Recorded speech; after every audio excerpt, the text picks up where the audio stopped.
Welcome to the Spurs News Podcast, your home for all things Tottenham Hotspur. Now, here are your hosts. Hello everybody and welcome to the Spurs News Podcast. I am Sam and it's just me this week, which is always a bit of a strange one. We're going to run through some stuff on the show, including the few messages we've had in. Basically me talking to myself for a little while. Apologies, we couldn't put together anything else this week. Between adverse weather, work and all sorts going on, we just couldn't manage to put the team together. On the time that was available to us, the power went out. Thank you, Storm Kieran, or whatever they wanted to call it. But anyway, this is the Spurs News Podcast. This is episode 216, I believe, which is insane. I've done a couple solo in the past, and the general comments and feedback I get at the end is you do sound like you're slowly descending into madness. But hey, let's have some fun with it and see where we go. Now it's time for your comments from our social media. So we have several emails come in. Most of them are just basically discussing the same thing, so I'm going to address all of them. So this is for Clive, Neil, James and Susan. Hopefully you all know who you are. Basically everyone here wants to discuss the Chelsea game, which is fair enough. And more importantly, or the discussion topic they want to cover, what sort of reception should Mauricio Pochettino receive when he returns to Tottenham Hotspur Stadium? It's an interesting one, and it's a debate which I found more interesting than I thought I would, because my attitude is once he joined Chelsea, he was kind of dead to me. I'll explain that a little bit. So, to me, he is someone I have incredibly fond memories of. He brought me back to the football club. He brought me back to enjoying watching my team, which had been a long time. He got me re-engaged, reinvigorated, and gave me some of my best memories in my lifetime of watching Tottenham play football.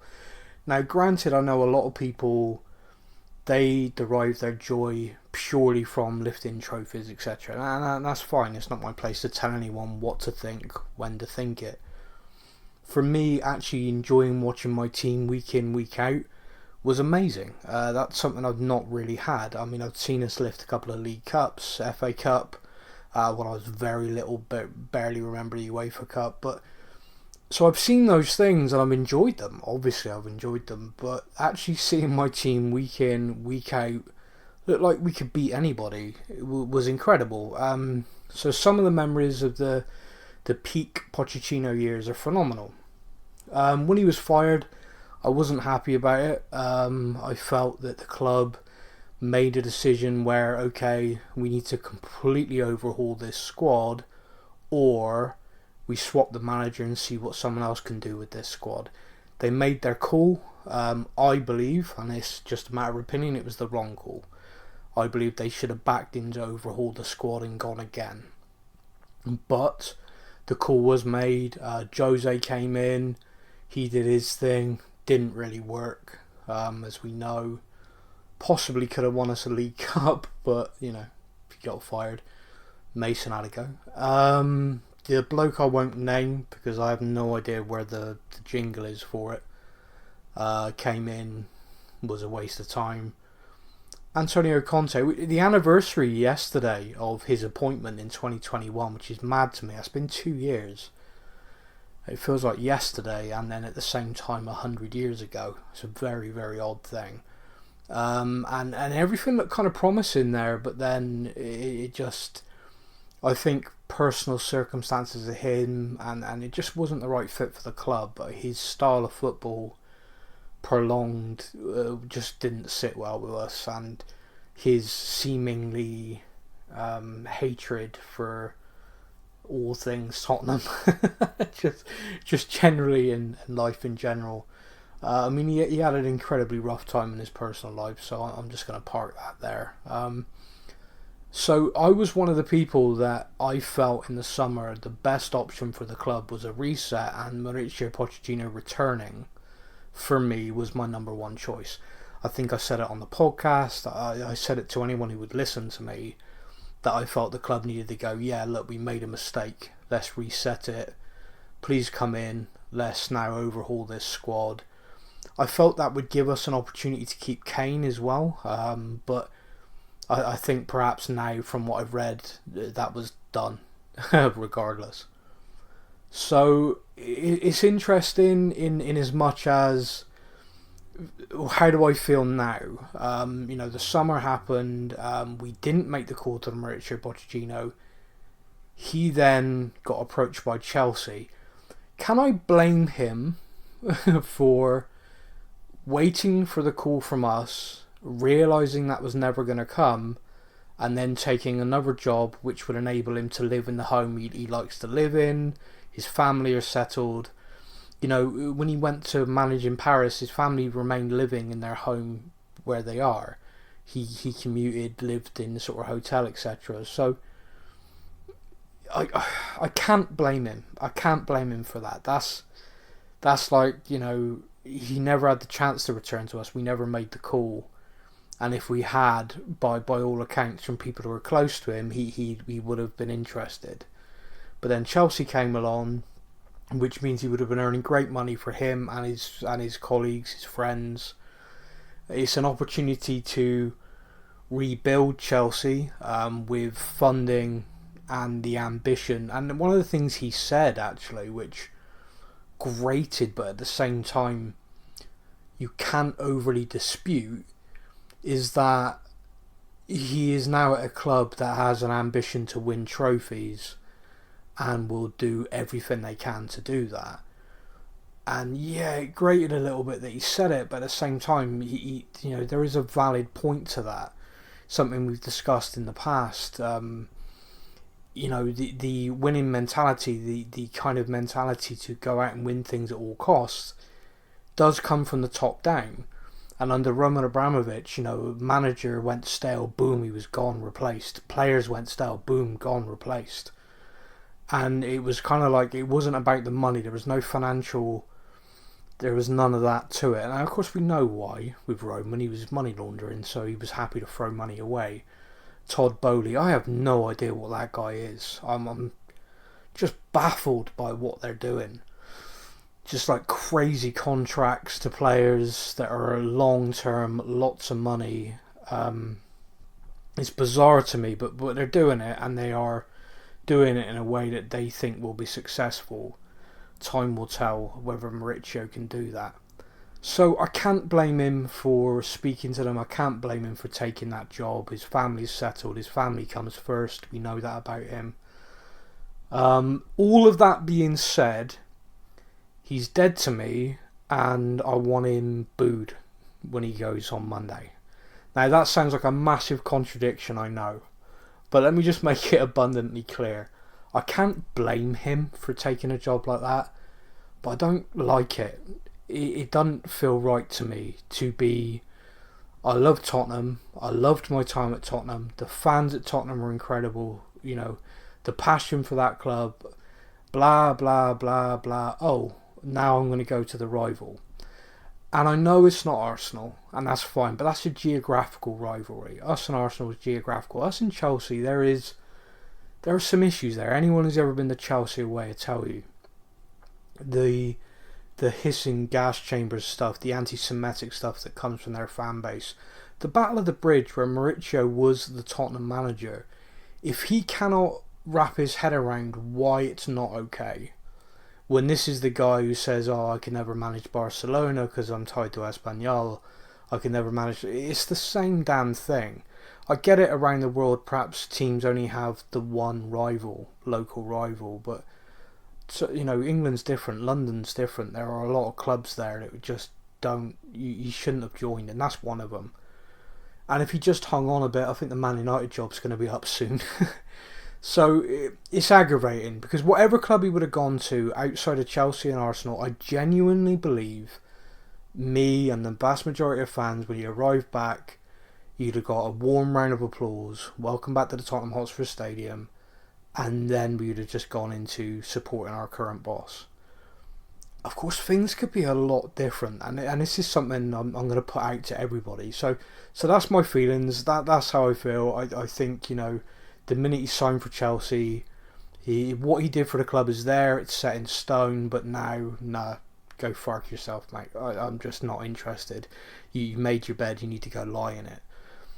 But what is interesting to me is we are very, very happy with the job that Ange Postecoglou is doing. We're loving the football. We're top of the league, which is, you know, far exceeding the expectations I think any of us had, and we're doing it in a good way. Now, just imagine that we've appointed a manager, whether it's Ange or anybody, in the summer, and they're not doing well. We've lost more than we've won. The football's poor. Obviously, we've lost Kane. Now, imagine the atmosphere around the club then, and Mauricio's coming back, and I do wonder how that would be and how toxic that would be for a certain Mr. Levy if that was the case. He's almost very, very lucky that Ange is doing so well, because that kind of gets him off the hook with that, don't you think? But anyway, so that's my thoughts on that. Thank you for the emails in. We didn't put a thing on Facebook this week, so obviously there's nothing from Facebook, but we did get something from Instagram. And the person from Instagram, I'm delighted to say, is someone with their own theme. Now it's time for a comment from Island Brother.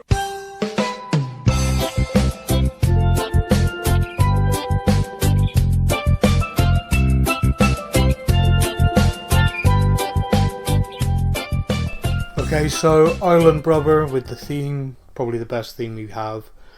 It says, hello Spurs Army. Perfect. That was a perfect analogy of Pochettino being the ex who sleeps with your mate. Don't wish evil on anyone, but it's nice when I get to sit on my little high horse and something bad happens, then go, that's karma, mate. Question. Are there any links to defensive players other than Sebastian Cesares? I can't even say that name. All I'm seeing is a myriad of links to attacking players as per usual. Not sure we need any more attackers, but one of the centre backs becomes unavailable, and the system suffers. I hope everyone's doing well in Coys. Yeah, you're absolutely spot on. I would actually pay very, very little attention to transfer speculation at the moment. One of the things about transfer windows and transfer speculation is trying to remember the source of the information. So the press will run with anything. The press will run with rumour, the press will run with stuff, but the vast majority of stuff that gets picked up a lot is because it comes from representatives, so an agent. So currently, any player whose agent is out there trying to find them a new club are trying to drum up interest. So what they are doing is leaking stories like, Tottenham are watching my player, this club's watching my player. You'll see it a lot. We won't be conscious of it because obviously we're not fans of the club, but Man United and clubs like that get it a lot because we know that they are trying to improve. Tottenham are trying to improve. The club have managed, through the changes that they've made, to really nail down the leaks of information that were going out. You'll see that Fabrizio Romano and a lot of the Italian journalists suddenly don't have all the exclusives on us that they once had. I wonder why. Best mates with Paratici. But as far as the people that I trust in what they are saying, is the club are looking at a central defender in the January window and are looking at central midfield options because of uncertainty around Pierre-Emile Højbjerg. So we know AFCON is coming up and we are going to lose Papa Matasar and Basuma. The club feel confident in the options that are there to see us through those few weeks, providing everyone's fit. However, there is a concern that Højbjerg is very keen to leave and there are options for him in Italy which he would like to take. And if the option works out well for him and the club, then we would obviously need to recruit in that area. So keep an eye on that. You'll see us linked with every wide forward, centre forward under the sun.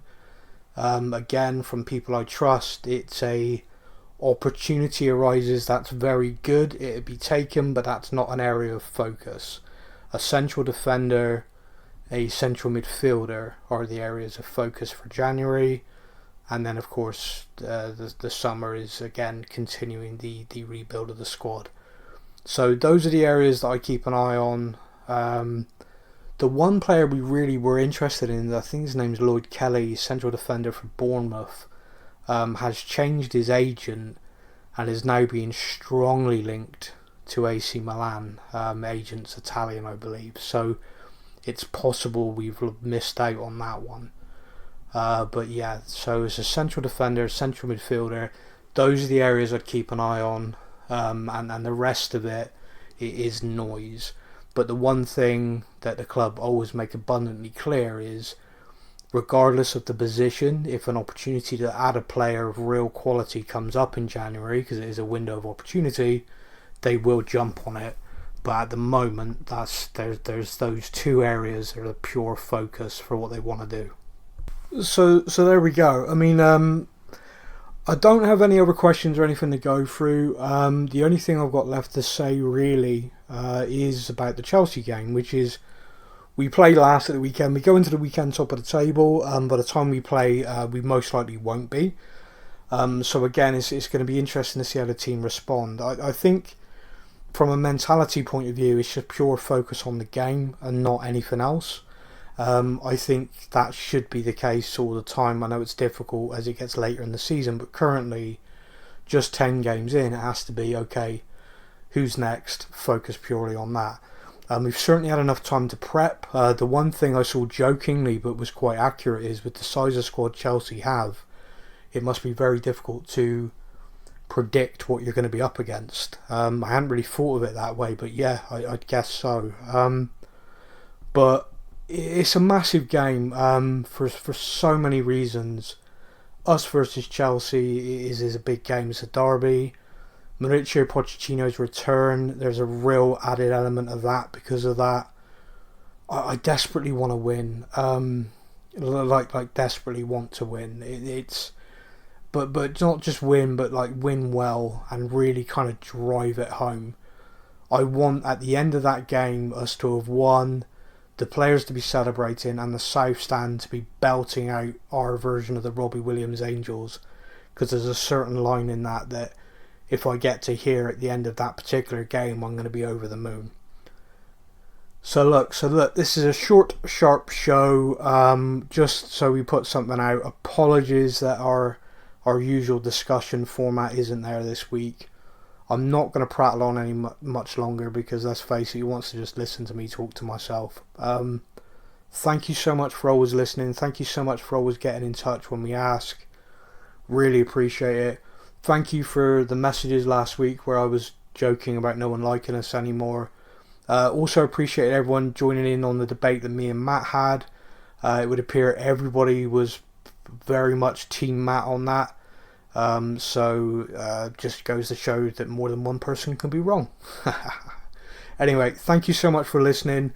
We'll be back. Hopefully me and Matt, or me and Stefan, or Stefan and Matt, someone, a duo, will be back next week. Until then, everybody, you all take care, and come on you Spurs. Thank you for listening to the Spurs News Podcast. We hope that you enjoyed the show. Stay up to date with all things Tottenham. Follow us on social media. All links are in the podcast description.